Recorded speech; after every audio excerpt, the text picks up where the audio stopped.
Connaissez-vous le lien qu'il y a entre Sourate El-Kahf, la caverne, et Voltaire? Donc traditionnellement, les musulmans, donc chaque nuit donc du vendredi, donc à savoir maintenant, ou bien chaque journée du vendredi, lisent la sourate El-Kahf comme la sunna nous le recommandait. D'ailleurs, le croyant, lorsqu'il lit cette sourate, il possède une lumière donc d'un vendredi à l'autre. Et dans cette sourate, il y a de nombreux récits, dont un récit qui est particulièrement intéressant et qui est inspirant, qui nous fait réfléchir, c'est le récit de la rencontre du prophète Moïse, donc Moussa alayhi salam, avec El-Khidr. Alors pour situer un petit peu l'événement, donc Moussa alayhi salam, s'adressant au Banu Israël, est questionné sur qui est l'homme le plus savant. Et Moussa va répondre qu'il est l'homme le plus savant, jusqu'à ce qu'Allah va lui révéler qu'il y a un de ses serviteurs qui est encore plus savant. Et donc Moussa va chercher à aller à sa rencontre. Allah va lui indiquer donc qu'il le rencontrera au confluent des deux mers. Une fois que Moussa donc arrive à retrouver ou à trouver El-Khidr, il lui demande de le suivre afin donc justement d'acquérir cette science qu'il possède. El-Khidr lui dit qu'il ne sera pas patienté. Moussa s'engage à patienter et il va donc commencer ce voyage avec lui.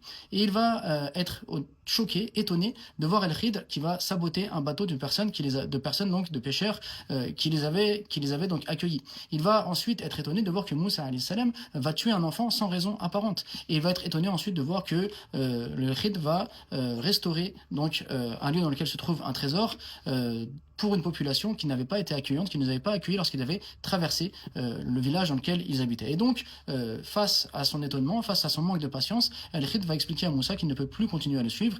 Et ensuite, El-Khidr va révéler à Moussa que cela lui a été révélé par Dieu, qu'il ne l'a pas fait de sa propre volonté, mais c'était une demande divine. Et donc, ça va nous apprendre donc la sagesse qu'il y a dans le destin et dans les événements qui nous arrivent. Mais pourquoi parler de cette histoire? Car Voltaire a un récit similaire. On va voir que Voltaire s'est complètement inspiré de Sourate El-Kahf, complètement inspiré du récit de Moussa et d'El-Khidr dans son roman Zadig. Dans son roman Zadig, donc, il va nous parler d'un homme qui s'appelle Zadig, qui voyage avec un ermite qui est donc une personne mystérieuse. Et l'ermite donc fait référence à El-Khidr et Zadig fait référence à Moussa alayhi salam. Et donc cet homme, donc l'ermite, va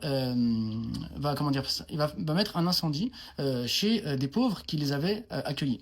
Il va ensuite tuer pareil quelqu'un sans aucune raison apparente. Et il va faire un don donc à une personne riche qui leur avait refusé l'hospitalité. Donc on voit que c'est exactement les mêmes éléments. Et à la fin de l'histoire, eh bien cet ermite va révéler donc à Zadig qu'il n'a pas fait cela de lui-même, mais qu'il y avait une sagesse derrière cela, qu'on ne peut pas donc percer les secrets divins, etc. Donc on voit qu'en fait Voltaire, comme de nombreux auteurs, comme de nombreux écrivains, comme de nombreux philosophes, de nombreux poètes français ont été inspirés par l'islam au point de faire ce qu'on peut appeler carrément du plagiat, donc reprendre tout un passage de Sourate El-Kahf, le réadapter pour en faire un roman et se l'attribuer. D'ailleurs, l'imam Suyuti disait que la baraka dans la science, c'est de citer ses références et ses sources. Mais on peut s'étonner des fois donc de trouver ces parallèles dans la littérature française, mais ça montre à quel point le Coran a toujours fasciné donc les auteurs français les plus importants et qu'il a toujours eu donc une influence extrêmement importante. Et donc aujourd'hui,